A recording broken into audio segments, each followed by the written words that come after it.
ওদিকে যুদ্ধের মাঠ একেবারে সরগরম চলছে, চারিদিকে মানুষ টিক টিক টিক করছে, পুরো মাঠ ঘিরে গেছে।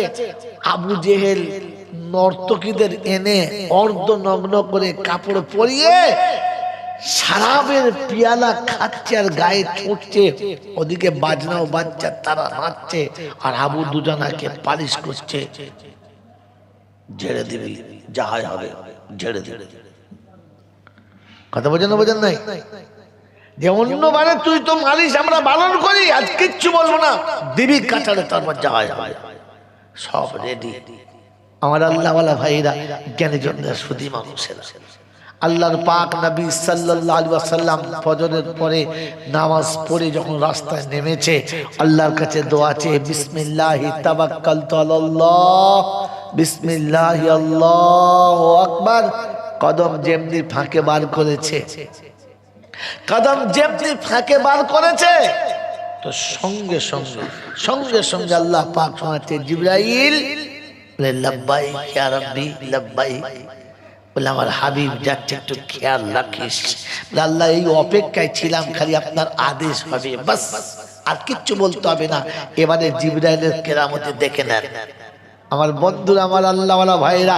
আল্লাহর নবী সাল্লাল্লাহু আলাইহি ওয়াসাল্লাম যখন যুদ্ধের ময়দানে এসে হাজির হয়েছে, চাচা আবু তালেব আবার গিয়ে বলছে, মা বুঝে দেখ কি অবস্থা চলছে, আমি আর তোকে মোটে ঠেকাতে পারবো না, ওরা যা উঠে পড়ে লেগেছে, তোকে আজ মক্কা থেকে তাড়াবে। বলছে চাচা তাই? বললে হ্যাঁ। তাই বলছে? বললে হ্যাঁ। বলে তা তুমি গিয়ে আবু জেহেলের কাছে বলো, মুহাম্মদ হেরে গেলে মক্কা থেকে পালাবে, আর তোর আবু জেহেল আবু দুজনা হেরে গেলে তুই কোথায় যাবি? যা জিজ্ঞেস করো। এ আবু তালেব গিয়ে যেমনি বলেছে, আবু জেহেল তো তেলে বেগুনে জ্বলে গেছে, ওই স্বপ্ন দেখো না, আবু দুজনা হেরে যাবে।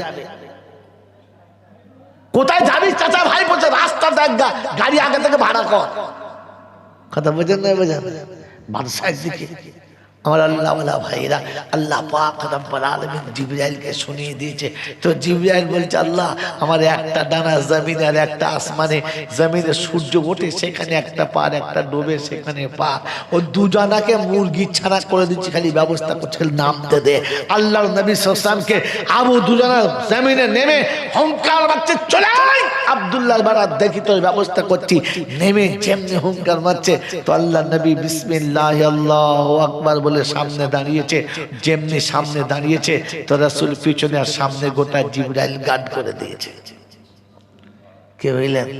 দুনিয়া মুহাম্মাদুর রাসূলুল্লাহকে দেখছে, আর আবু দুজানা জিবরাইলকে দেখছে, আর ভাবছে আমার বডি যতটা, ওর পায়ের মাংস ততটা। চিন্তা করছে ধরবো তো ধরবো কি করে। ও তখন ভেতরে ভেতরে অটোমেটিক কাঁপুনি চলে এসেছে, ধর আমাকে। যেই বলেছে, তো আল্লাহ রাসূল বলছে না তুমি ধরো। যেমনি হাতটা বাড়িয়েছে, সে হাতে হাত দিয়ে দেখে, মনে হচ্ছে যেন একবার খিরিস গাছের গায়ে হাত দিয়েছে। সে মালা কোনো বাহুতে তাল পায় না। আল্লাহ নবী সাল্লাল্লাহু আলাইহি ওয়াসাল্লাম তুলি উপরে, মাথার উপরে চাগিয়ে তুলেছে, ওরে তলায় হাত রাসূলের ছিল, আর টুটি ধরে চাগিয়েছে কে বলো? জিবরাইল।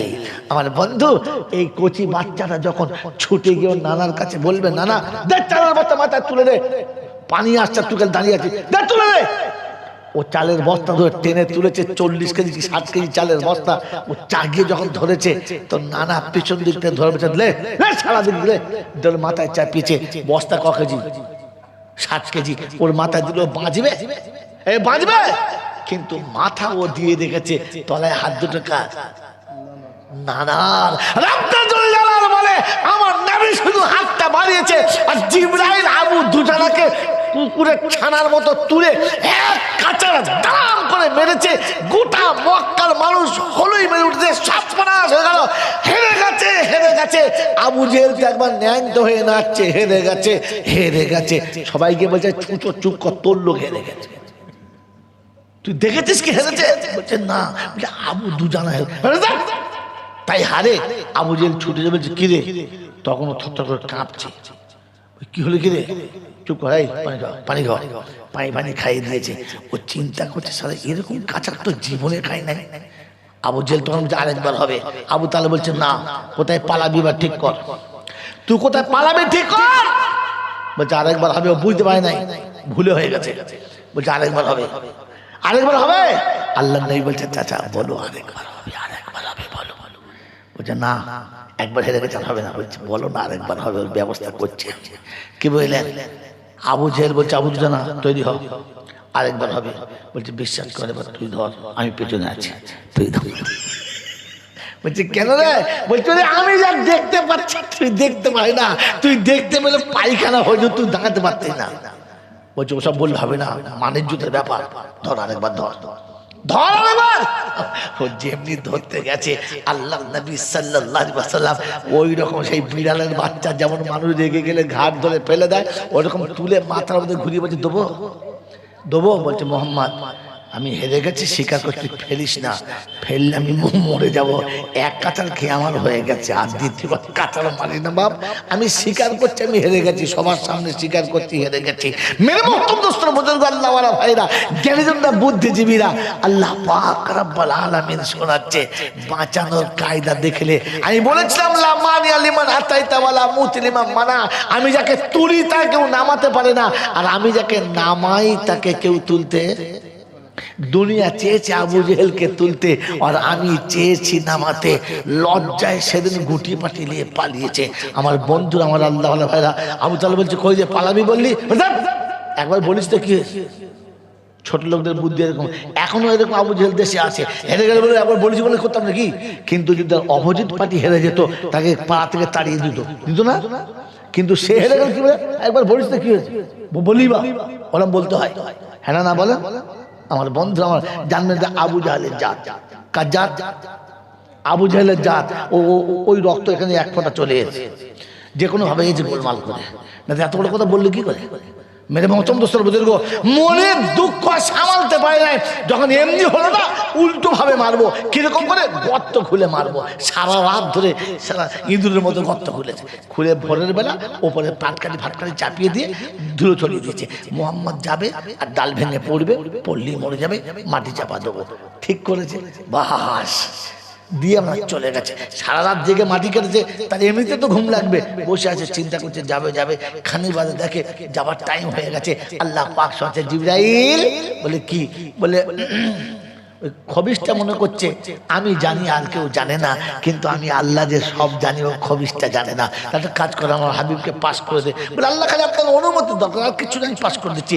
আল্লাহ রসুলের পায়ের তলাতে জিবরাইল ডানাটা পেতে দিয়েছে, আর আমার নবী হাসতে হাসতে মদিনার মসজিদে, মক্কার মসজিদে চলে গেছে, কাবাতে চলে গেছে। আবু জেহেল চিন্তা করছে গেছে যখন নিশ্চয়ই পড়েছে, আমি বার হতে দেখেছি গেছে যখন নিশ্চয়ই পড়েছে। গিয়ে দেখে মাটি নড়ে নাই, তো পড়ে নাই নাকি, দেখি ভেতরে দেখি যেই শরীর ভালো করে দেখতে গেছে, আর ফেরেশতা পেছন দিয়ে পাছায় লাথি মেরে উল্টে ফেলে দিয়েছে, তাহলে দাঁড়ান করে নিচে পড়েছে। মাথা ভাই পড়ে চিন্তা করছে, মানে আমি একাই যে শুধু আসে নাই, কি হলো বলে। আচ্ছা যে গর্ত সে খুলে ওপরে উঠেছে, যে গর্ত খুলেছে ওপরে উঠে সব ঢাকা দিয়েছে, সেই গর্তের ভিতরে পড়ে যাওয়ার ঠাঁই পায় না। আল্লাহ পাক বলছে জিবরাইল, বলে কি? বলে আবু জেহেল চাইছে কাউকে শোনাবে না, আর আমি চাইছি একটু দুনিয়াকে শোনাবো। বলে আল্লাহ ব্যবস্থা আমি করে দিচ্ছি, দাঁড়ান। তলায় গিয়ে মাটিটাকে টেনে দিয়েছে, মাল লাফিয়ে উঠছে দূরের মতো, কিন্তু সে উপরে কেন্দ্রা ধরতে পারে না, শর্ট করে পড়ছে, উঠছে আর পড়ছে। মাঝে মাঝে ইঁদুর ট্যাঙ্কিতে পড়লে দেখেন কেন লাফায় আর পড়ে, ওরকম উঠছে আর পড়ছে। সকাল হয়ে গেছে, আবু জেহেলের ভাইপো উঠে বলছে কোন শালা এরকম করলে রে, কোন শালা কাজ করলে, বাড়ি ছেড়ে মাটি খুলেছে কে রে? গিয়ে দেখে তলায় চাচা। বলছে চাচা তুমি, প্রথমে বলে শালা, পরে বলে চাচা। তুমি কোথায়, আমি কি করে বুঝবো? বলছে যা হয়েছে চুপ কর, আমাকে তোল, হাত বাড়া। তো আবু জেহেলের ভাইপো ওপরে বসে হাতটা বাড়াচ্ছে, ধরবে। আল্লাহ পাক বলে জিবরাইল, আল্লাহ ব্যবস্থা আমি করে রেখেছি, দাঁড়া। ও যেই হাত বাড়াচ্ছে তলায় টানছে, কি বুঝলে, লাফিয়ে উঠে দেখেছে হাতের আঙ্গুলে ঠেকছে, ধরতে পারে না। বলছে এই তো হবে না, দড়ি লিয়ে। ও 3-4 হাত একটা দড়ি নিয়ে গেছে। ও যত বড় দড়ি নিয়েছে জিবরাইল মেপে নিয়েছে, টেনে মার টট্ট নামিয়ে দিয়েছে। ফের দড়ি দিয়ে দেখে মাল সেই ফাঁক। বলছে তুই জানমান না কি, বড় দড়ি। ফের দড়ি এনেছে, ফের সেই টেনে দিয়েছে। মানে ওপরে যা মাপ হচ্ছে তলায় মাপ টানছে। তারিখ নকল করছে, 70 গজ দড়ি এনেছে, 70 গজ লম্বা দড়ি এনেছে। এনে যখন ঝোলাচ্ছে হাত পায় না, তখন আবু জেহেল বলছে শোন, তলার মাটি এবার নরম লাগছে, বুঝলি, মনে হচ্ছে ছেড়ে যাবে।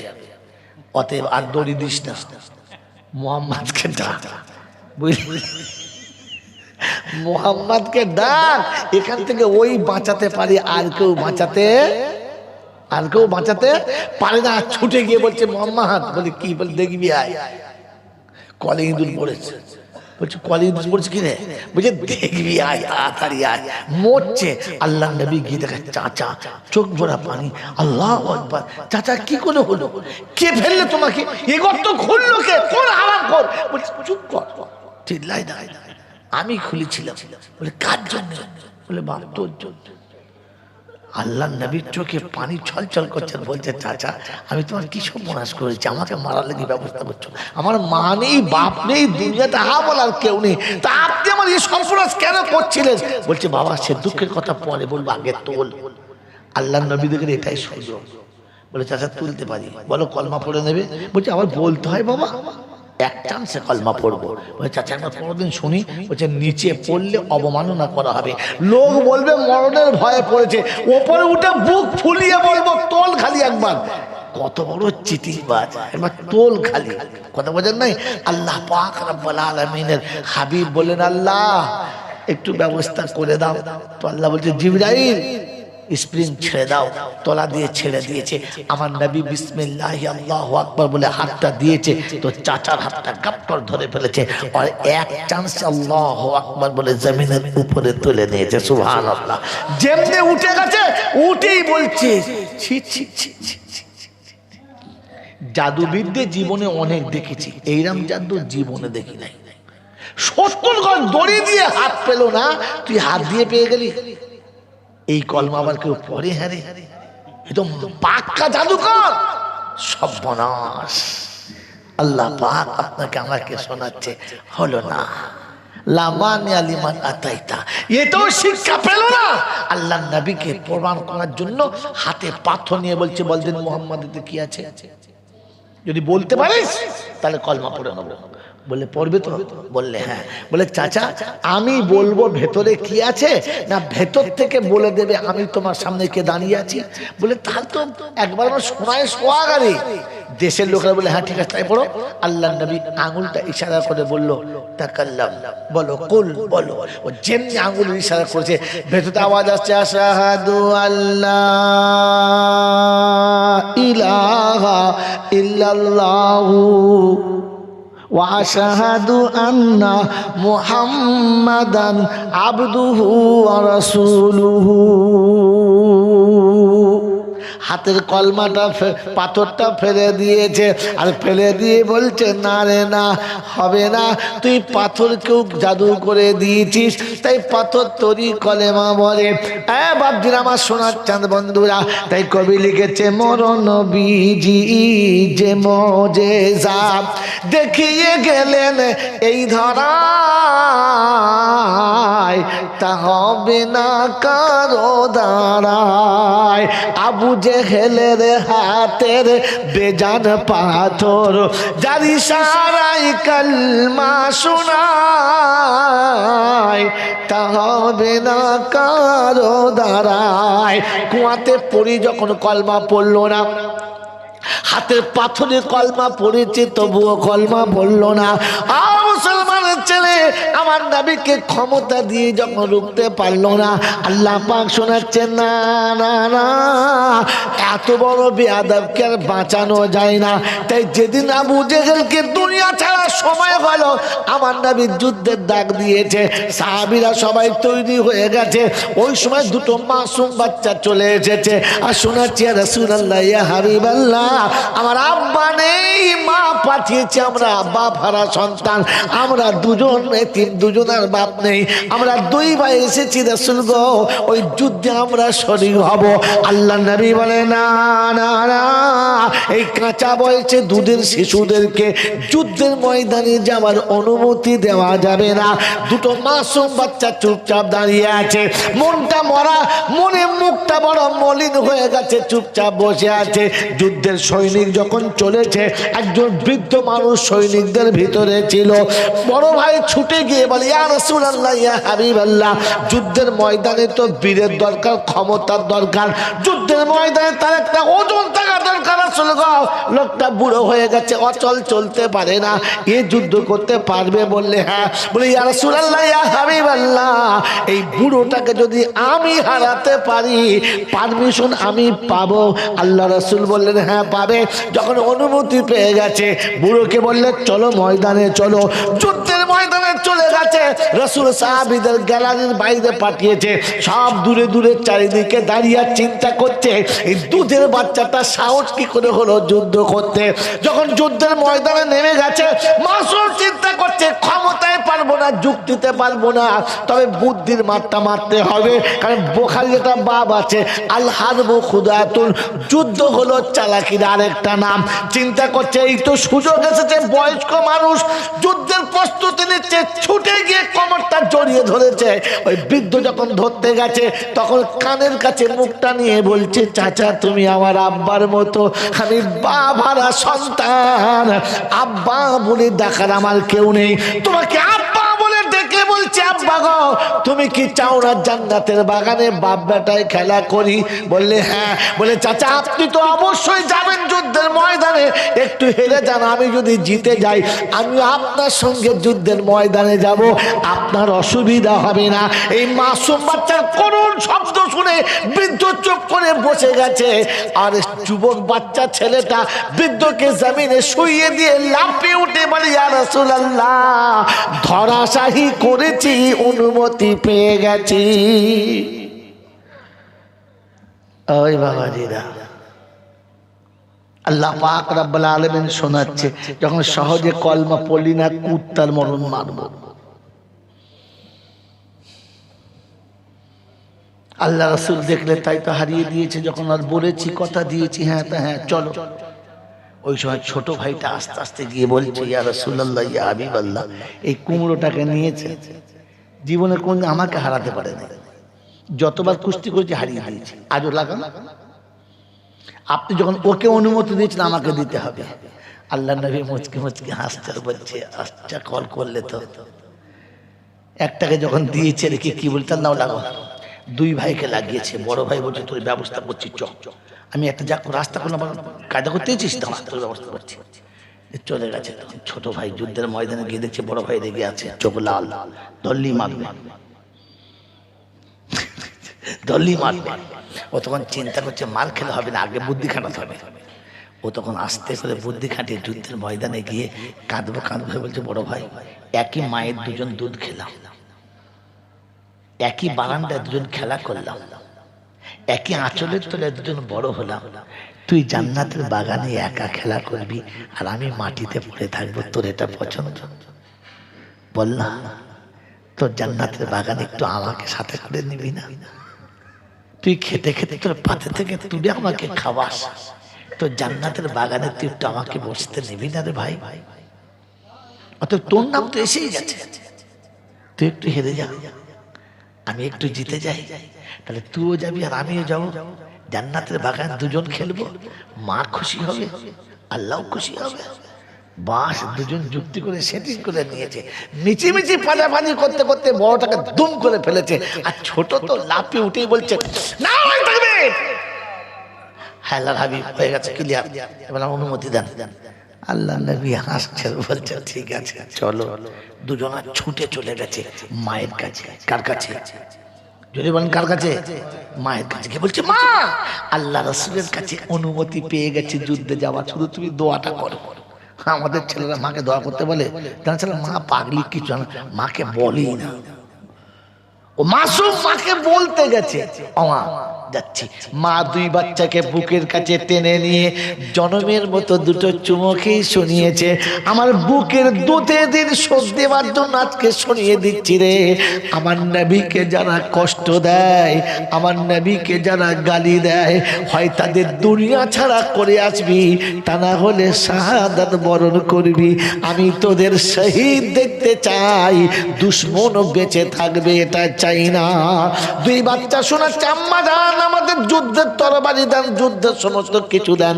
মা দুটো শুকনো খেজুরের ডাল তুলে দুই বাচ্চার হাতে দিয়ে বলেছে, বাবারে কুত্তা মারার জন্য তরবারি লাগে না, খেজুরের ডালেতেই যথেষ্ট। কি মারার জন্য? এই কি মারার জন্য?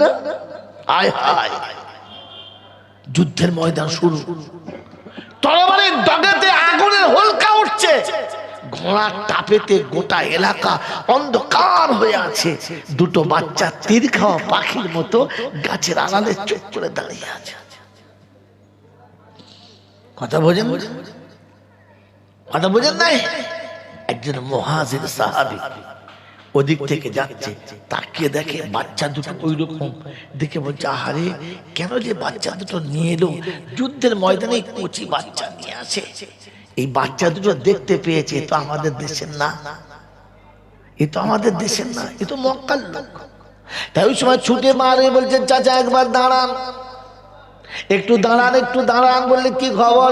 বলে, চাচাজি আমরা দুজনা মদিনার কচি কচি বাচ্চা, আমরা আবু জেহেলকে চিনি না, অপেক্ষা করে বসে আছি শয়তানকে মারার জন্য, আমরা আবু জেহেলকে চিনি না। সাহাবী বলে, আশ্চর্য, আচ্ছা আমি তো এক ভাবছিলাম এ তো অন্য কিছু, কি ব্যাপার কি? বললেন, চাচা শুনেছি মক্কায় আমার নবীর গলাতে নাকি কাপড়ের ফাঁস দিয়েছিল, মক্কায় আমার নবীর গায়েতে নোংরা মাখিয়ে দিয়েছিল, আমার নবীকে শুনেছি নাকি গালি দেয়, অপমান করে, কাঁদায়। তাই প্রতিজ্ঞা নিয়ে এসেছি চাচা, হয় দুনিয়া ছাড়া করব, তা না হলে দুনিয়া ছাড়া হব। একবার পরিচয়টা করিয়ে দেন। সাহাবী বলে, যুদ্ধের সময়তে ওই সময় আবু জেহেল ছুটতে ছুটতে চলে যাচ্ছে, আমি শুনলাম, ও বাচ্চারা তোমাদের শিকার চলে যাচ্ছে, দলের মধ্যে সব থেকে মাথাটা যার উঁচু বেশি, যার ঘোড়াটা সব থেকে বড় বেশি, ওটাই হলো আবু জেহেল। দুটো বাচ্চা শুধু খালি ইশারা পেয়েছে, দেখতে পেয়েছে, বাজ পাখির মতো ঝাঁপিয়ে চলে গেছে, বিদ্যুৎ গতিতে কাছে গিয়ে দেখে এতটা উপরে আছে, হাত কত দূর যায় না, ঘোড়ার পাশে পাশে ছোটে, হাঁটু পর্যন্ত কোন রকমে হাত যায়, উপরে যায় না। মারবে কি করে চিন্তা করতে পারে না। ওই সময় ছোট ভাই শোনাচ্ছে, বড় ভাইকে, বড় ভাই পিছনে তুমি দাঁড়াও, সামনে আমি যাই, আর আমি সামনে দিয়ে চালাই, তুমি পিছনে চালাবে। ছুটে ঘোড়া সামনে চলে গেছে। আরে বিসমিল্লাহি আল্লাহু আকবার বলে যেমনি ডালটা, খেজুরের শুকনো ডালটা চাপিয়েছে, বন্ধ শুনে রাখো, উপরে খেজুরের ডাল ছিল আর নিচে আল্লাহর রহমতের ফেরেশতাদের তরবারি ছিল। এক চোটে সামনের পা দুটো কেটে গেল। যেমনি পা দুটো কেটেছে, সামনের দুটো পা কেটে গেলে ঘোড়া এবার জোরে ছুটবে তো, জোরে বলে, একেবারে ছাই গাদায় কুড়োর বস্তা পড়ার মতো দাঁড় করে পড়েছে। মানে যেমনি পড়েছে, মার চালু। কিসে? শাবলে বলে। কিসে বলে? হাতে দুটো খেজুরের ডাল, ওটা দুনিয়া দেখছে খেজুরের ডাল, আর তলায় জাহান্নামের শাবল ছিল, ধুনে দিয়েছে। মাটি ছেড়ে উঠতেই পারে নাই। আবু জেহেলের দলের লোকেরা দুদিকে ঘিরে গেছে, দুটো বাচ্চা কোনোভাবে পেরে ওঠে না, তো দুই ভাই পিঠে পিঠ লাগিয়ে দিয়েছে, আর দুজনাই যুদ্ধ সমানে চালিয়ে যাচ্ছে। হিম্মত একে বলে। দুশ্মনের তরবারি ঠেকায়, আর মাঝে মাঝে তলায় আঘাতে মেরে মালটাকে শোয়ায়, সব উঠলে তো শেষ করবো একদম। কি বুঝলে? পায়ের তলায় কে পড়ে আছে? আবু জেহেল দুশ্মনদেরকে রুখছে। যুদ্ধ করতে করতে একটা হাত কেটে গেছে, গোটাটাই কেটে গেছে, একটু লেগে আছে, রক্তে গোটা। যুদ্ধের ময়দান লালে লাল হয়ে যাচ্ছে। যুদ্ধের ময়দান লালে লাল হয়ে যাচ্ছে। আমার আল্লাহ ওয়ালা ভাইরা, জ্ঞানীজনেরা, সুধী মানুষেরা, আমার সোনামণি মায়েরা বোনেরা, ওই বাচ্চাটার খুব কষ্ট হচ্ছে। ওই সময় হাতের দিকে তাকিয়ে বলছে, হাত ইসলামের জন্য যতক্ষণ তুই ব্যবহার হচ্ছিলিস ততক্ষণ তোকে হেফাজত করছিলাম, তোকে ভালোবাসছিলাম। এখন ইসলামের জন্য তুই বাধা হয়ে গেছিস, তাই তোকে আর রাখতে পারলাম না, তোকে ছাড়াতে বাধ্য হলাম। তাই জমিনে হ্যাট হয়ে হাতটাকে নামিয়ে দিয়ে আর কাটা হাতের উপর একটা পা চাপিয়ে দিয়ে বিসমিল্লাহ আল্লাহু আকবার বলে সোজা হয়ে যেমনি দাঁড়িয়ে গেছে, বাহু থেকে হাতটা ছিঁড়ে নিচে নেমে গেছে, রক্তের ফোয়ারা ছুটছে, আর একটা হাতে শুধু খালি কেবলমাত্র আত্মরক্ষা করে চলেছে। ইসলামী সৈন্য দূর থেকে দেখে ঝাঁপিয়ে পড়ে দুশমনদের ছত্রভঙ্গ করে দিয়েছে। রক্ত প্রায় শেষ, একেবারে মৃত্যুর দরজার কাছে এসে গেছে। দুশমনদের তাড়িয়ে দেওয়ার পরে সাথীদের কোলের কাছে মাথা রেখে শোনাচ্ছে, মনে হয় রাসূলের সঙ্গে আর আমার দেখা হবে না, তাই তোমরা আমার রাসূলকে গিয়ে সালামটা দিয়ে দিও আর বলে দিও, আল্লাহ রাসূল আপনার দুশমনকে জমিনে শুইয়ে দিয়েছি, শুধু মাথাটা কাটতে পারি নাই, কাউকে দিয়ে মাথাটা কেটে নেবেন, কাউকে দিয়ে মুন্ডুটা শিরচ্ছেদ করে দেবেন। আল্লাহর হাবিব যাবার সময় সালাম দিয়ে চলে গেলাম। আমার বন্ধুরা, আমার আল্লাহওয়ালা ভাইরা, মৃত্যু দরজার কাছে দাঁড়িয়ে রাসূলকে সালাম দিয়ে চলে গেছে। ও মুসলমানের ছেলে, ও কৃপালপুরের যুবকেরা, জওয়ানেরা, এই মাসুম দুটো কাল যদি সকালবেলা আপনাকে আমাকে হাসনের ময়দানে এসে জামার কলারটা ধরে জিজ্ঞাসা করে, চাচা ইসলামের জন্য এতিম অবস্থায় বিধবা মাকে ফেলে যুদ্ধের ময়দানে নেমে শাহাদাত বরণ করেছি, তবু ইসলাম ছেড়ে দিয়ে আসি নাই, তুমি কি করে কোরআন ভুলে গেলে, তুমি কি করে নামাজ ভুলে গেলে, তুমি কি করে টুপি ছেড়ে এলে, তুমি কি করে দাড়ি ছাড়া এলে, তুমি কি করে সুন্নতি পোশাক ছাড়া এলে, তুমি কি করে নবীর সুন্নতকে ছেড়ে দিলে, কি করে ছাড়লে? একবার মনে হয় নাই আমি তোমার বাচ্চা নয়, তোমার বাচ্চা চলে গেলে তোমার আঘাত হতো, আমাকে তোমার বাচ্চা ভাবতে পারো নাই, যে আমি একবারও ভাবি নাই যে পৃথিবীর জমিনে আমার তো একটা যৌবন আছে, আমিও তো কিছুদিন খেলাধুলা করতে পারি। সেদিন পৃথিবীর কোনো ভালোবাসা আটকাতে পারে নাই, শুধু আখিরাতের ভালোবাসার জন্য এমনি করে জানের বাজি লাগিয়েছি, আর তুমি ইচ্ছা করে বসে বসে নবীর সুন্নতকে পামাল করেছো, নবীর সুন্নতকে কুরবানি দিয়ে চলে এসেছো। আমার বন্ধুরা, আমার আল্লাহওয়ালা ভাইরা, এজন্য কোরআন শুনিয়ে দিয়েছিল, ওয়ালিল্লাহিল ইজ্জাতু ওয়ালি রাসূলিহি, আমি আল্লাহ ইজ্জতের মালিক, এটা রাসূলকে দিয়েছি, ওয়ালিল মুমিনিনা আল মুমিনিনকে দিয়েছি, ওয়ালাকিন্নাল মুনাফিকিনা লা ইয়ালামুন, এটা মুনাফিক বোঝে না।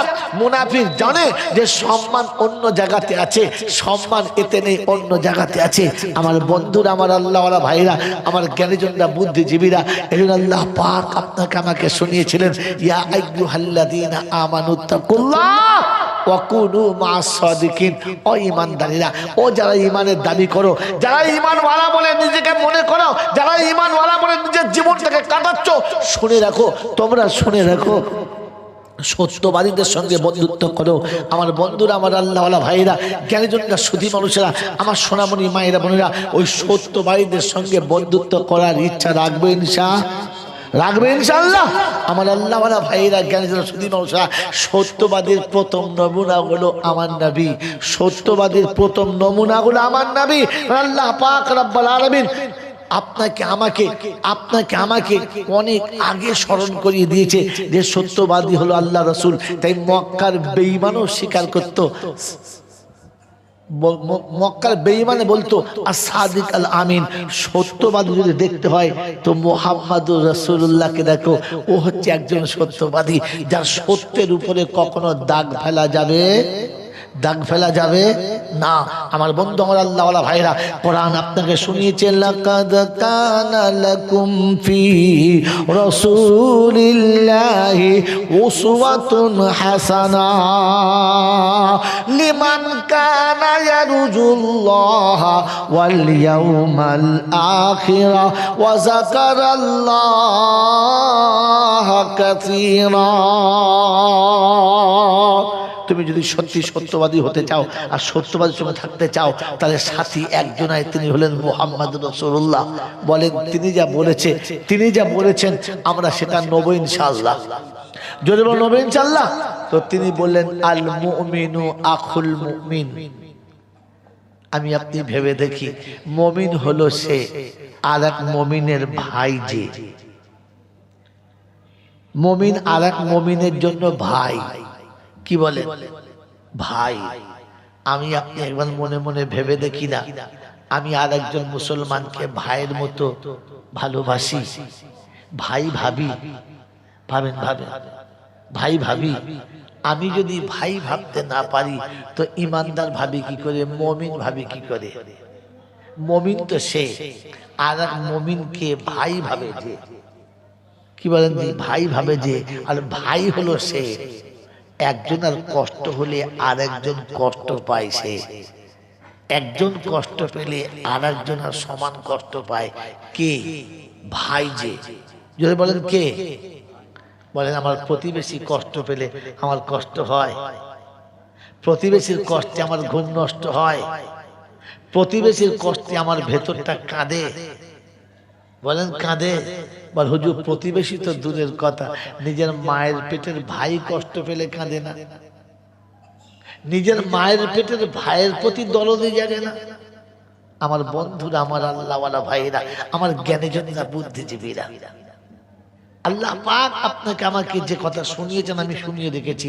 এই জলসা মিলাদ ওয়াজ নসিহত সব মুমিনদের জন্য। কাদের জন্য বলেছিলাম? বলেছিলাম না ফার্স্টে? মুমিনদের জন্য।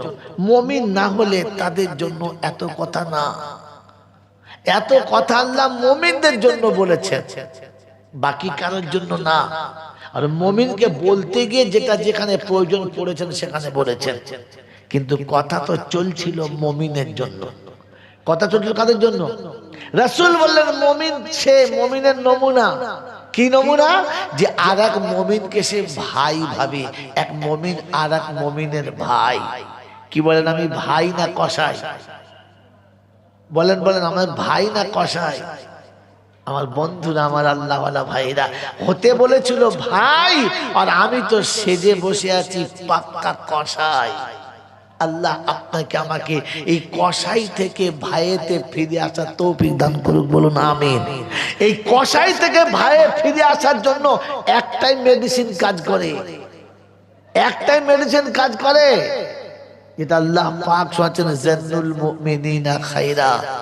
এক মুমিন আর এক মুমিনের প্রতি ধারণা ভালো রাখবে, কখনো খারাপ ধারণা রাখবে না, কুধারণা রাখবে না, তার প্রতি সুধারণা রাখবে। আমি তো এত ভালো মুমিন, নিজের বাপের প্রতিও ভালো ধারণা রাখতে পারি না। যে মা পৃথিবীর আলো দেখাতে গিয়ে নিজের রক্তবিন্দু শেষ করে দিল, কত মা সন্তানকে পৃথিবীর আলো দেখাতে গিয়ে পৃথিবীর আলো ছেড়ে চলে গেল, কত মা আতুর ঘরে বাচ্চাকে অন্যের কোলে তুলে দিয়ে হাসতে হাসতে বিদায় নিয়ে চলে গেল, আর যাবার সময় বলে গেল আর আমি মনে হয় থাকবো না, এটা তোমার কোলে আমানত দিচ্ছি, আমার বাচ্চাকে তুমি যেন অন্যের বাচ্চা ভাববে না। বলো কথা দাও তো? বোন কথা দিচ্ছে আমি তোর ছেলেকে আমার ছেলের মতো রাখবো। রাখবি তো? বললে হ্যাঁ। সত্যি বলছিস তো? বললে হ্যাঁ। সত্যি সত্যি বলতে বলতেই কোল থেকে চলে গেছে, রক্তের বন্যা বইছে, আর সন্তান অন্যের কোলে রেখে দিয়ে মা চলে গেছে। এ বাবাজি, তবু বাচ্চাকে কষ্ট দেয় নাই। এই মায়ের প্রতি আজও আমাদের সুধারণা এসেছে? বলেন সুধারণা এসেছে? আমি মুমিন বলে দাবি করি, আজকের অন্যদিকে আমার যাবার ইচ্ছা নেই, তাই এই কথার উপরেই দাঁড়িয়ে যাচ্ছি বারবার। বলেন না আমরা আমাদের মায়ের প্রতি ভালো ধারণা রাখতে পেরেছি? পেরেছি? আমার বন্ধুরা, আমার আল্লাহওয়ালা ভাইরা, জ্ঞানীজনেরা, সুধী মানুষেরা, আমরা আমাদের মায়ের প্রতি এখনো ভালো ধারণা রাখতে পারি নাই।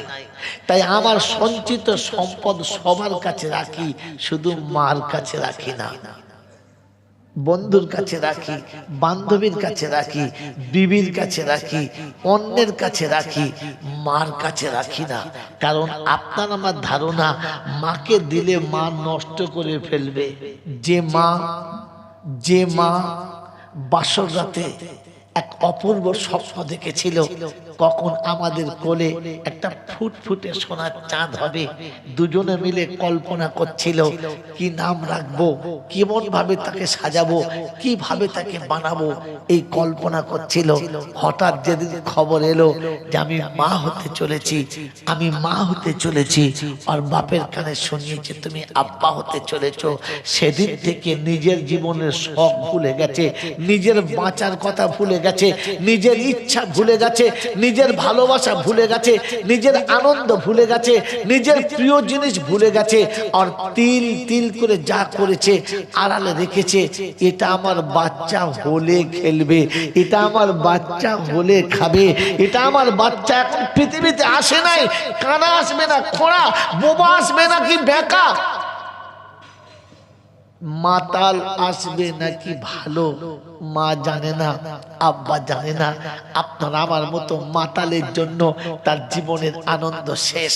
সব সুখের মাথায় মনে রেখেছে আমার বাচ্চাদের জন্য কিছু করতে হবে, শুধু আমার বাচ্চা আমার বাচ্চাই ভাবতে ভাবতে নিজের গর্ভধারী মাকে ছেড়ে সরে এসেছে, জন্ম দেওয়া বাপকে ছেড়ে সরে এসেছে, আর সন্তান কোলে নিয়ে চুপচাপ বসে আছে। এই যুবক, তোমাদেরকে হাত জোড়া করে বলছি, মনে রেখে দাও, এই শীতের দিনে যেমনি তুমি তোমার বাচ্চাকে খুব ভালো সুন্দর গরম পোশাক কিনে দিয়ে বুকের ভেতরে জড়িয়ে ধরে রেখেছো, ঠিক তোমাকে একদিন তোমার আব্বা এমনি করে জড়িয়ে রেখেছিল তার ক্ষমতা মোতাবেক পোশাক দিয়ে। তুমি তো ক্ষমতার ভিতরে দিয়েছো, সে ক্ষমতার বাইরে দিয়েছে, নিজে অন্যের কাছে বিক্রি হয়েছে। শীতের দিনে মহাজনের কাছে গিয়ে থরথর করে কাঁপতে কাঁপতে বলেছে 500 টাকা আমাকে দাও না। বলছে এখন কি টাকার ব্যাংক খোলা থাকবে? চল বলা। বলছে চাচা 500 টাকা দাও, এখন 300 টাকা মজুরি চলছে, আমি তোমাকে 3 দিন কাজ করে দেবো, 4 দিন কাজ করে দেবো, দাও 500 টাকা দাও, 4 দিন তোমার মাঠে কাজ করে দেবো। আমার বন্ধু দেবে না টাকা, তো বলছে চাচা একটা কাজ করো, 5 দিনই কাজ করে দেবো, 500 টাকা দাও। তখন বাড়ির ভিতর থেকে চাচি বার হয়ে বলছে তো চাচার মাথা মোটা, কিচ্ছু বোঝে না, চুপ কর, তোমাকে দিতে হবে না, আমি দিচ্ছি, আয় বাবা আয়। ওর বাচ্চার জন্য একটা জামা কিনবে, তুই মানুষ নাকি? এই বলে স্বামীকে সাইড করে 500 টাকা হাতে দিয়েছে। এ তাতেই খুশি, একবারও ভাবি নাই আমি 5 দিনের জন্য তার কাছে বিক্রি হয়ে গেছে। ওই 5 দিন না খাটলে সংসার চলবে কি করে, আমি খাবো কি, বাচ্চার মুখে দেবো কি, একবারও ভাবে নাই। তবু সে 500 টাকার জন্য নিজেকে বিক্রি করে সুন্দর পোশাক কিনে এনে তোমার গায়েতে চাপিয়ে দিয়েছে। বন্ধু, আজ তুমি তো কিনেছো তোমার অর্জিত পয়সা থেকে, আর তোমার বাপ তোমার জন্য কিনেছিল লোকের কাছে নিজেকে বিক্রি করে বন্ধ করে কে। আমার বন্ধু, আমার আল্লাহ ভাইরা, ওই সন্তানকে সেদিন ভালো পোশাক পরিয়ে দিয়ে বুকের ভেতরে নিয়ে ভুলে গিয়েছিল পরের বাড়িতে মুনিশ খাটার জ্বালা, ভুলে গিয়েছিল পরের বাড়িতে গরু ছাগলের মতো খাটার জ্বালা। তার মনের জ্বালাটাকে ঠান্ডা করছে তোমাকে বুকে নিয়ে। ওই যুবক, তোমার একবার মনে পড়ে যে যেদিন খেতে বসিয়ে দিয়ে তোমরা খেতে বসে গেছো, আব্বা বসে আছে, হঠাৎ আকাশে ঝড় উঠেছে, আকাশে ঝড় উঠতেই ঘরের চালটা উড়ে গেছে, ঝপঝপ ঝপঝপ করে পানি পড়ছে, বাচ্চাগুলোকে বুকের ভেতর নিয়ে ডুকরে কেঁদেছে আর বলেছে আল্লাহ, বাচ্চাগুলোর পেটে দুটো কোন রকমে খেতে দিয়েছি, একটু বসার জায়গা দিতে পারছি না, আল্লাহ তুমি একটু ব্যবস্থা করো, আমার বাচ্চারা বর্ষায় ভিজে যাবে, আমার বাচ্চাদের আল্লাহ তুমি একটু থাকার বাসস্থান করে দাও। যে দালান বাড়িটা করেছিস ওটা তোর বাপের চোখের পানির বদৌলতে, ওটা তোর মায়ের চোখের পানির বদৌলতে, সেদিন তোর ভিজে যাওয়া আকাশের পানিতে ভিজে যাওয়া ভাত কোটা মা খুঁটে খেয়ে রাত্রে শুয়ে গেছে, আর ভালো ভাতটা ঢাকা দিয়ে রেখেছে সকালে তোর আমার মুখে তুলে দেওয়ার জন্য। আজকের বসে বসে দুটো বিস্কুট দিয়ে চা খেয়ে হাই ফাই সংসার দেখাচ্ছ, আর মনে মনে করছো আবর্জনা বুড়ো টাকা নেওয়া যাবে না। আমার বন্ধুরা, আমার আল্লাহওয়ালা ভাইরা, জ্ঞানীজনরা, সুধী মানুষরা, ওই শীতের রাতে যতবার মায়ের ঘুম ভেঙেছে, ওই বর্ষা রাতে যতবার মায়ের ঘুম ভেঙেছে, ততবার ছুটে উঠে তাকিয়ে দেখেছে আমার বাচ্চাগুলো ক্যাঁটার ভেতরে আছে কিনা, লেপের ভেতরে আছে কিনা। আমার বন্ধু আল্লাহ পাক শোনাচ্ছেন, নবী পাক শোনাচ্ছেন, বলো তুমি তোমার মায়ের প্রতি ভালো ধারণা রেখেছো? আজকে তুমি তো দালাল বাড়িতে দামি ব্ল্যাঙ্কেটের তলায়, এসির তলায় কিংবা ডিসির তলাতে শুয়ে ঘুমাচ্ছ। ঘুম ভেঙে উঠে একবার মনে পড়েছে, মাগো তুমি আমাকে বর্ষা রাতে কয়েকবার দেখেছো, শীতের রাতে কয়েকবার দেখেছো। একবার তো কমপক্ষে গিয়ে দেখি, একবার তো কমপক্ষে গিয়ে দেখি যে মাটা আমার সত্যি বিছানায় আছে নাকি ঘুমের ঘরে বিছানা থেকে চলে গেছে। যেদিন চলে গেছে ওদিন মনে পড়েছে, ওদিন মনে পড়েছে, তার আগে মনে পড়ে নাই। আমার বন্ধুরা, আমার আল্লাহ তাই কই বড় সুন্দর লিখেছে, এই সেই ঘর বিছানার এক পাশে পানের বাটা, চশমাটা পড়ে আছে সেখানে, শুধু মানে এই সেই ঘর বিছানার এক পাশে পানের বাটা, চশমাটা পড়ে আছে সেখানে, শুধু মানে দরজাটা খুলতেই খেয়েছে ধোকা, মা যেন ডেকে বলে এসেছিস খোকা। মেরে মোহতরম দোস্তর বুজুর্গ, সেই 1995 পর থেকে এই পথে ছুটছি। আজ 2025, 30 বছর টপকে গেছে ছুটতে ছুটতে। আজও এখান থেকে জলসা করেও বাড়ি ফিরব। আজ বছরের প্রথম তারিখ, 1 জানুয়ারি। দরজার কাছে গেলেই মনে হবে, একজনই জিজ্ঞাসা করতো, বাড়ি এসছিস জনান, বাড়ি এসছিস এত রাতে, কোথায় ছিলিস? আজ ঘর আছে, সেই খাটটাও আছে, সেই দরজাটা আছে। আজ দরজায় গিয়ে ধাক্কা মেরে ডেকে ডেকে তুলতে হয়। মার মতো গাড়ির আওয়াজ শুনে ছুটে এসে বলার কেউ নেই, এসেছিস ভাব। এটা একজন শুধু বলতো, সেটা মা, সেটা মা। 60 পেরিয়ে গেছে, চুলদাড়ি পেকে গেছে। কখনো গোসল করে বসলে কাছে এসে পিঠে হাত দিয়ে বলতো, আমার কচি বাচ্চাটার শরীরটা শুকিয়ে গেছে। আমার মেয়ে হাসতো, বলতো, দাদি এটা তোমার কচি বাচ্চা। এটা যদি কচি বাচ্চা তাহলে আমি কি? এটা তোমার যদি ছোট বাচ্চা হয় তাহলে আমি কি? মেরে মোহতরম দোস্তর বুজুর্গ, আজ মনে পড়ে সেদিনের সেই বলা কথাটা কত ভিতরে ছিল। মেরে মোহতরম দোস্তর বুজুর্গ, কিন্তু দুর্ভাগ্য যে মা আঁচলের এক আড়ালেতে সারা জীবন বাচ্চাকে লুকিয়ে রেখেছে। আমি আপনি আজও সেই মায়ের উপরে পূর্ণ আস্থা রাখতে পারলাম না।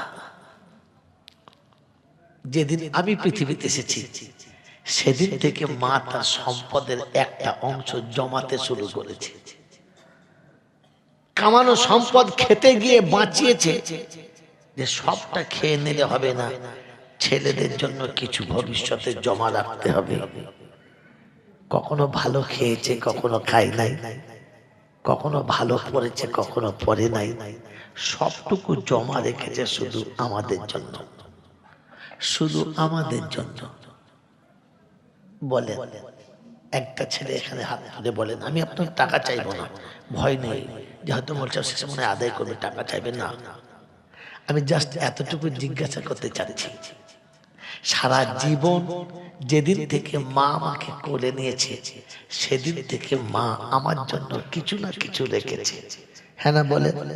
হয়তো 20 লাখ টাকা রেখে যায় নাই, 5 কাঠা জায়গা তো রেখে গেছে, হয়তো 5 বিঘে জমি রেখে যায় নাই, ভিটে বাড়িটাও তো রেখে গেছে, 2 কামরার ঘর তো রেখে গেছে, আমার বসার বাসস্থান তো করে দিয়ে গেছে। হ্যাঁ না না বলে? যদি বলে যে মার যে বাপ আমাকে এত কিছু দিয়ে গেছে, আমরা আমাদের জীবনে ওই মাকে কতটুকু ফিরিয়ে দিয়েছি? বল হুজুর মা মরে গেলে 4 দিন বাদে খানা করে খাইয়েছি।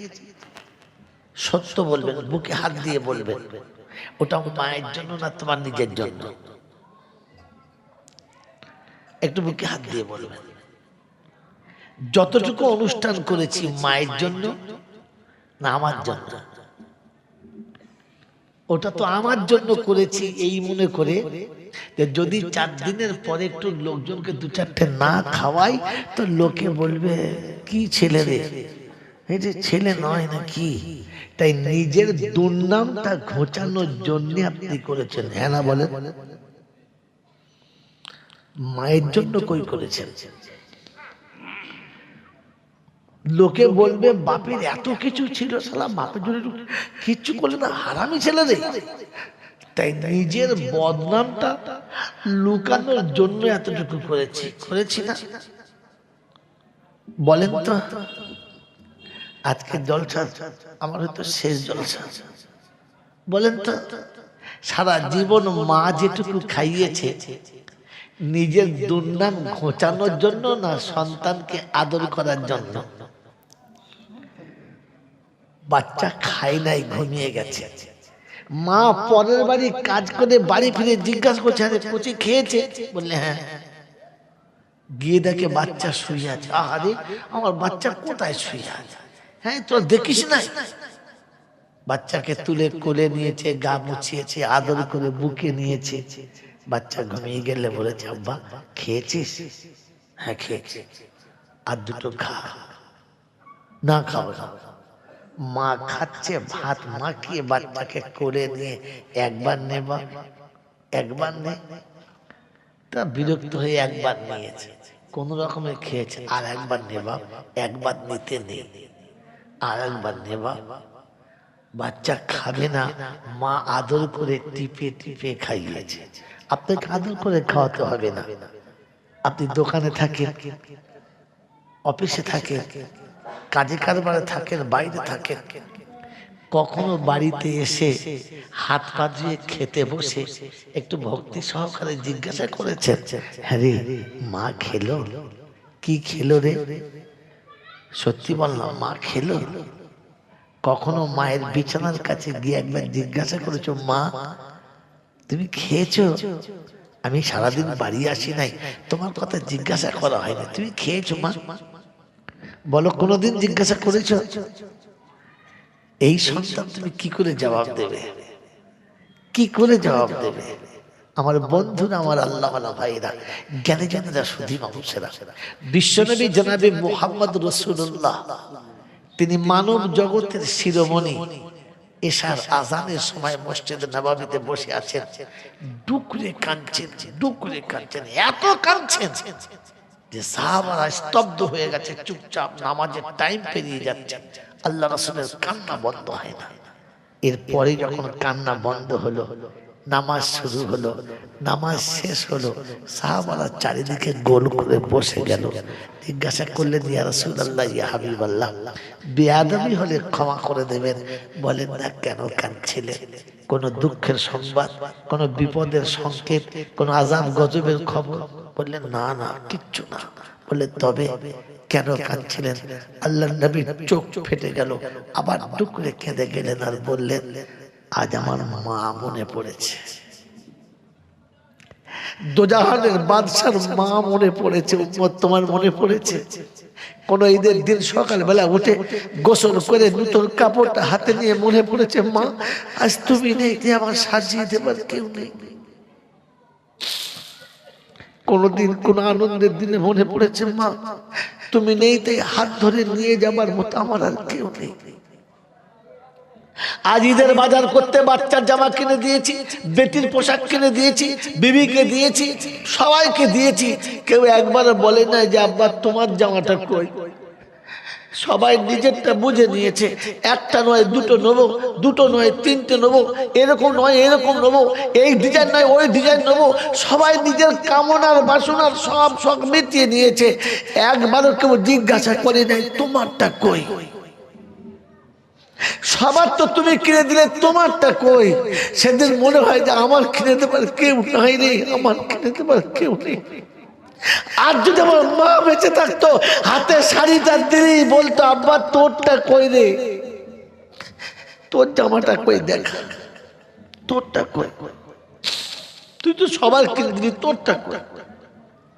এ বন্ধু, আজও জিজ্ঞাসা করে, আজও জিজ্ঞাসা করে। সন্তান সংসার থেকে দূরে চলে গেছে, রান্না করে খেতে বসে সবাইকে খাইয়ে মা শুধু ভাত খেয়ে চলে গেছে। রাতের বেলা আব্বা জিজ্ঞাসা করছে কি রে এত সুন্দর মাছ নিয়ে এলাম, সবাই খেলো, তুই খেলি না কেন? আমার মাছ খেতে ভালো লাগে না। কেন খেতে ভালো লাগে না? তুই তো মাছ খুব খাস, কেন খেতে ভালো লাগে না? বলছে না, আমার কদিন থেকে কেমন গা বমি বমি লাগছে, তাই মাছ দেখলে খেতে পাচ্ছি না।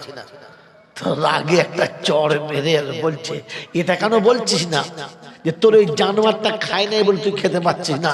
ডুকের কাঞ্চার বলে তুমি তখন জানো যখন আমি খেতে পাচ্ছি না, তো কেন আমাকে বিরক্ত করছো? আমি আমার বাচ্চা না হলে খেতে পাচ্ছি না। আমার খেতে বসে মনে হয়েছে যে তোরা তো সবাই খেয়ে দিলি, আমি মা, আমি যে হারামি মা, আমি মুখে তুলতে পারি নাই। মুখে তুলতে গিয়ে আমার বাচ্চার কথা মনে হয়েছে। তুমি তো বুঝতে পারছো, তবে জিদ করছো কেন? মেরে মহতম দোস্তর বুজুর্গ, তুমি খেতে পাও নেই বলে মা খাই নাই। কোনদিন কোনো ভালো খাবার এনে খেতে বসে মনে হয় নাই যে মা একদিন পয়সা ছিল না খেতে পাই নাই, আজ অর্থ দিয়েছে আল্লাহ সব এনেছি, কিন্তু তুমি নেই? মনে হয়েছে? কখনো মনে হয়েছে যে খেতে খেতে ভাতের থালাটা রেখে, খেতে খেতে খাবারের থালাটা রেখে চোখ দুটো ছলছল করছে, আর টুক টুক টুক টুক করে মায়ের কবরের কাছে গিয়ে বলেছো মা দেখবে চলো, দেখবে চলো খাবারের থালাটা ওখানে পড়ে আছে, শুধু মনে পড়েছে তাই ছুটে এসেছি, আমার বেয়াদবি মাফ করিস, আমি তোকে সময় কিনে খাওয়াতে পারি নাই, আমাকে ক্ষমা করে দিস। মায়ের রূহটা আল্লাহর আরশের কাছে যায় আর জানায় ওগো রাব্বি আল্লাহ, সন্তানরা আজ আওকাত তুমি দিয়েছো, কিন্তু আজ আমি নেই, তাই কেঁদে আমার কাছে এসেছে। আমার বাচ্চা কাঁদলে আমার সহ্য হয় না, আমার বাচ্চার চোখের পানি আমি সহ্য করতে পারি না। আমি মাকে ক্ষমা করে দিয়েছি, তুমি ক্ষমা করে দাও। রাব্বে জুল জালাল বলে তুই মা, বাচ্চার চোখের পানি সহ্য হয় না, আর আমি আল্লাহ আমার বান্দার চোখে পানি আসুক এটাও আমি চাই না। তাই তুই আমার কাছে আসার আগে আমি ওকে ক্ষমা করে দিয়েছি, আর তোর বলার জন্য তোকেও ক্ষমা করে দিয়েছি। আমার বন্ধুরা, আমার আল্লাহওয়ালা ভাইরা, আমার জ্ঞানীজনরা, বুদ্ধিজীবীরা, আমি আর আপনি বলেন ওই মাকে আজও পর্যন্ত কোলের কাছে বসাতে পেরেছি? এখনো মাকে দূরে রেখে দিয়েছি। হালাকা আল্লাহ রাসূল বলেন জান্নুল মুমিনিনা খায়রা। ও মুমিন, তুমি তো কমপক্ষে আর এক মুমিনের উপরে ভালো ধারণা রাখো, সুধারণা রাখো, কখনো কারোর প্রতি খারাপ ধারণা রেখো না। আজ তো নিজের মায়ের প্রতি ভালো ধারণা রাখতে পারছি না, নিজের আব্বার প্রতি ভালো ধারণা রাখতে পারছি না। আপনার আমার ধারণা, আমার সম্পদ বাপের হাতে চলে গেলে আর ফিরে পাবো না, বাপ নষ্ট করে দেবে। যে বাপ জীবনের একটা পয়সা নষ্ট করলো না, সেই বাপ তোমার সেই পয়সা নষ্ট করে দেবে। এটা তোমার কি করে ধারণা হলো? এটা তোমার কি করে বিশ্বাস হলো? এটা তুমি কি করে মেনে নিলে? এটা তোমার মনে কি করে জায়গা পেল যে বাপ কখনো ছেঁড়া গামছা পরে দিন কাটালো, কখনো ছেঁড়া লুঙ্গি পরে দিন কাটালো, আপনার আমার ভবিষ্যতের বাতি জ্বালার জন্য স্তম্ভ গড়ে দিয়ে গেল, সেই বাপ আজ তোমার কথা খেয়াল রাখবে না? তা কখনো হয় না। তাই আজকে জলসা শেষ মুহূর্তে শুনিয়ে দিয়ে চলে যাচ্ছি। আমার বন্ধুরা, আমার আল্লাহওয়ালা ভাইরা, আমার জ্ঞানীজনরা, বুদ্ধিজীবীরা, আমার সোনামণি মায়েরা বোনেরা, আমি আর আপনি বছরের প্রথম দিন পেয়েছি। আজ রাতে আল্লাহর কাছে এতটুকু কেঁদে শোনাই, ওগো পরওয়ারদিগার আলম, একটা বছর হারিয়ে ফেললাম, যে বছরে তোমাকে ভালো করে ডাকতে পারলাম না, যে বছরে সুখ আনন্দ শান্তি সব ভোগ করেছি, যা কিছু সুখ আনন্দ নেওয়ার কথা জান ভরে দিয়েছি, কিন্তু তোমার শুকরিয়া আদায় করতে পারি নাই। বছরের শেষ দিনে তোমার কাছে কেঁদে বিদায় দেওয়ার কথা ছিল, সেটাও দিতে পারি নাই। আর বছরের প্রথম দিন আজ তোমার সামনে আমরা নিজেদেরকে স্যালেন্ডার করে দিচ্ছি। বিগত জীবনে যত ভুল করেছি, আগামী জীবনে আর এই ভুল কখনো করব না, এই প্রতিজ্ঞা মনে মনে নিয়ে যোগ। আল্লাহ, তুমি তোমার রহমতের দরবারে এখনো বসেই যখন রেখেছো, তোমার রহমতের ছত্র ছায়ায় বসেই যখন রেখেছো, কাল হাসরে তোমার রহমতের ছত্র ছায়াতে বসিয়ে রেখো। আজ প্যান্ডেলের তলাতে বসিয়েছো, সেদিন আরশের তলাতে বসিয়ে নিও। আজ ফেরেশতাদের সঙ্গে বসিয়েছো, সেদিন তুমি তোমার হাবিবের সাথে বসিয়ে নিও। ওগো পরওয়ারদিগার আলম, বাকি বছর যেটা সামনে শুরু হচ্ছে, এই বছরে তোমার গোলামি করার মতো তৌফিক দাও। এই বছর তোমার গোলামির জন্য কবুল করে নাও। জীবনে যতদিন বাঁচবো তোমার গোলাম হয়ে থাকার তৌফিক দাও। এই রব্বুল আলামিন আল্লাহ, পৃথিবীর কোনো লাঞ্ছনায়, পৃথিবীর কোনো যন্ত্রণায়, পৃথিবীর কোনো রকমের কুধারণায় আমি যেন আপনাকে ভুলে না যাই। আমি যেন চাপার আগে বললেন কোনো কথা,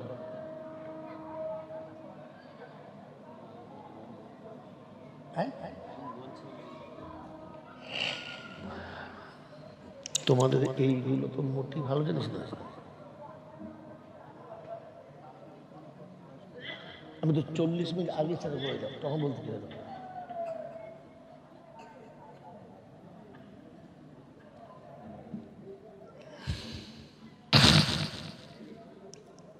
মানুষ আন্দাজ বোঝে, সেকেন্ড ভাঙা হয়ে যাবে।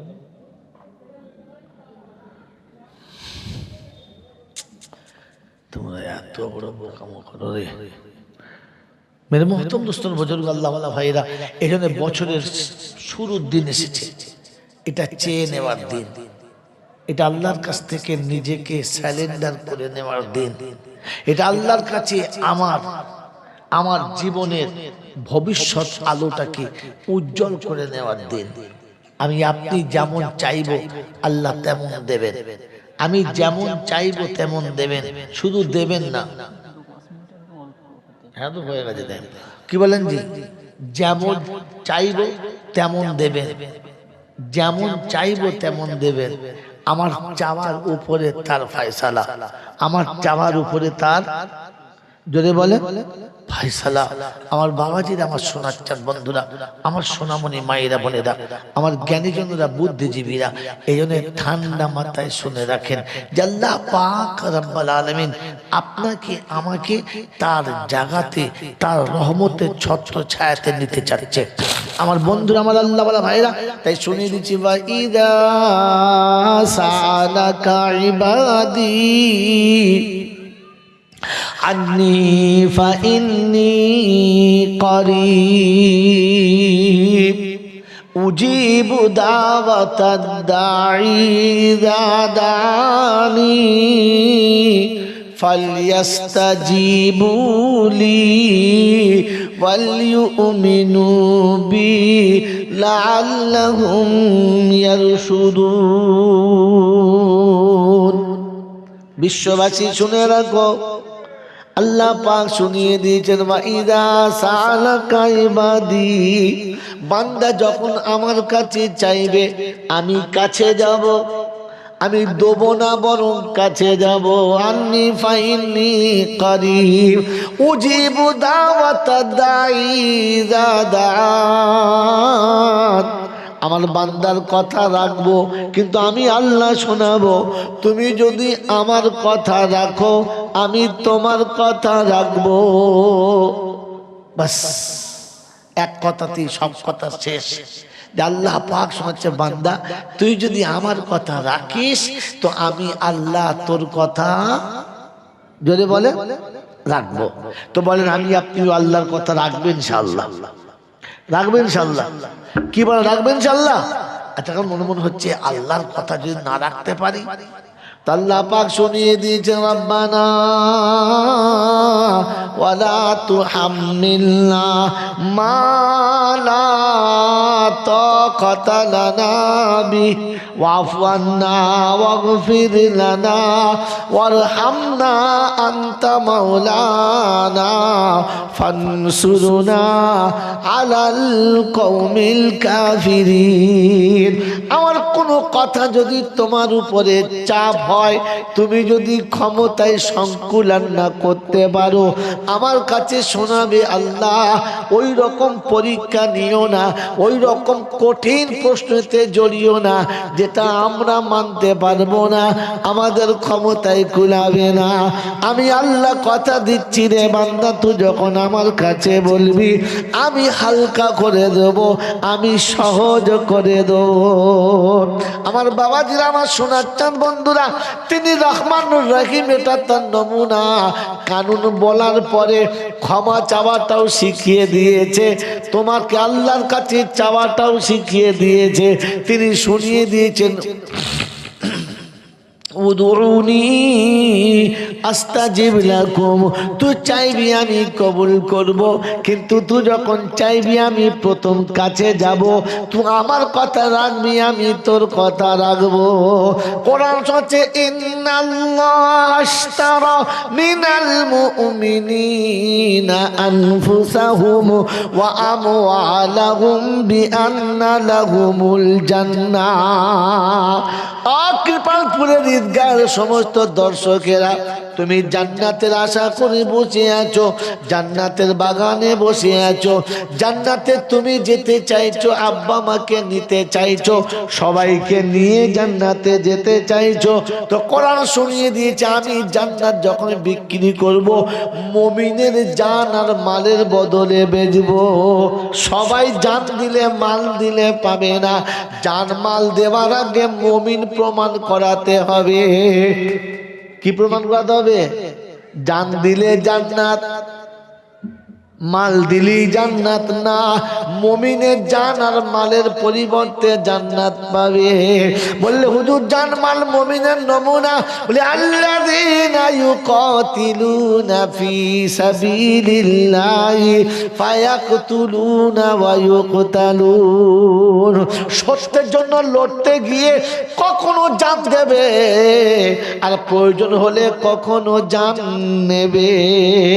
জান নিয়ে জান্নাত, জান দিয়ে জান্নাত, হুকুম তার হতে হবে, তার হুকুমের উপরে জান দিলে জান্নাত, তার হুকুমের উপরে জান নিলে জান্নাত। মুমিনের নমুনা কখনো হারবে আর কখনো জিতবে। আল্লাহ পাক রব্বুল আলামিন শোনাচ্ছে, কারবালায় হোসেন জান দিয়ে শহীদের সর্বশ্রেষ্ঠ জায়গা পেয়েছে।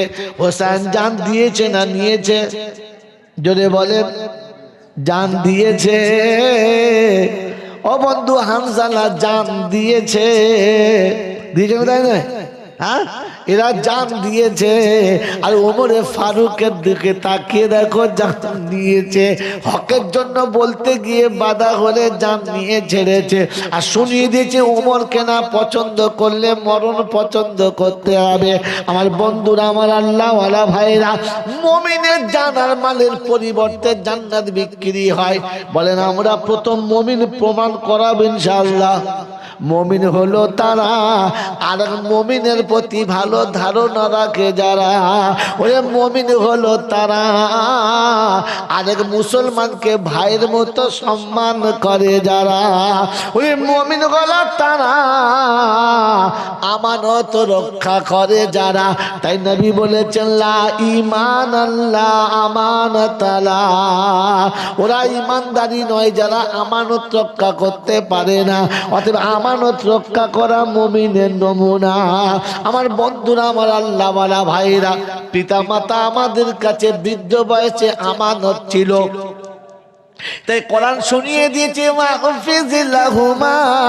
জানাহা যুল্লি মিনার রাহমা ওয়া কুর রাব্বিরহামহুমা কামা রাব্বায়ানি সগীরা। ওই বিশ্ববাসী শুনে রাখো, আমি আল্লাহ শুনিয়ে দিয়েছি পিতামাতা তোমাদের কাছে আমানত।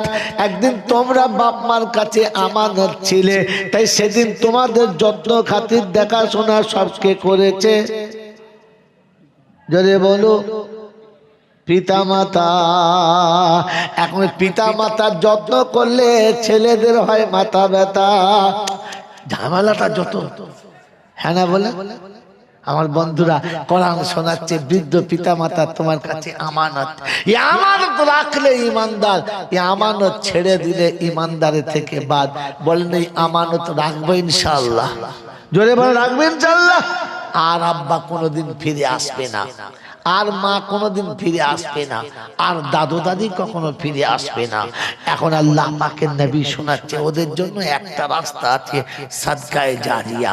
তারা চলে গেছে, তাদের কথা ভেবে, তাদের আত্মার শান্তির কথা ভেবে, আর নিজের ভুলের কথা স্মরণ করে, আল্লাহ যেটা দেওয়ার কথা ছিল জীবিত অবস্থায় দিতে পারি নাই, তাই মরার পরে তাদের জন্য দিচ্ছি, তুমি কবুল করো। আল্লাহ বলে অপশন রেখেছি, যদি তুই আসিস তো আমি নেবো, ফিরাবো না। তো বলেন আগামী বছরের দিনের জলসার জন্য একটা করে 1000 টাকা দেবে এমন 10টা বন্ধু। প্রথম কি আছে? আলহামদুলিল্লাহ। কি নাম লিখছ? খাতা বার কর, তা বলেন ইনশাআল্লাহ। এই ভাই কি নাম? কলম নাই দোকানে? আল্লাহ ভাই ইউটিউবারদেরকে বলছি এবার গুটিলো, এই আদায় তুলতে হবে, গুটিলো। আর আগামী দিনে দোয়া করো, যতক্ষণ পর্যন্ত না সেটিং হচ্ছে ততক্ষণ আর ভিড় করবে না। কারণ আমি আবারও বলে দিচ্ছি, নিজেদেরকে সাবধান করে এলাম। বহু রকমের কিছু আছে, সেগুলো দিয়ে এখন চালাও, পরে আবার দেখা যাবে। দ্বিতীয় বন্ধু কি আছে? 1000 টাকা। কি ভাই? ভাই কি নাম? শরীফ ভাই। আলহামদুলিল্লাহ, নাম শরীফ, কামও শরীফ। আল্লাহ সারাফাতের সঙ্গে রাখুক, আর সারাফাতের সঙ্গে বিদায় নেওয়ার তৌফিক দান করুক, বলুন আমিন। দ্বিতীয় বন্ধু 1000 টাকা, 1 বছর হাতে।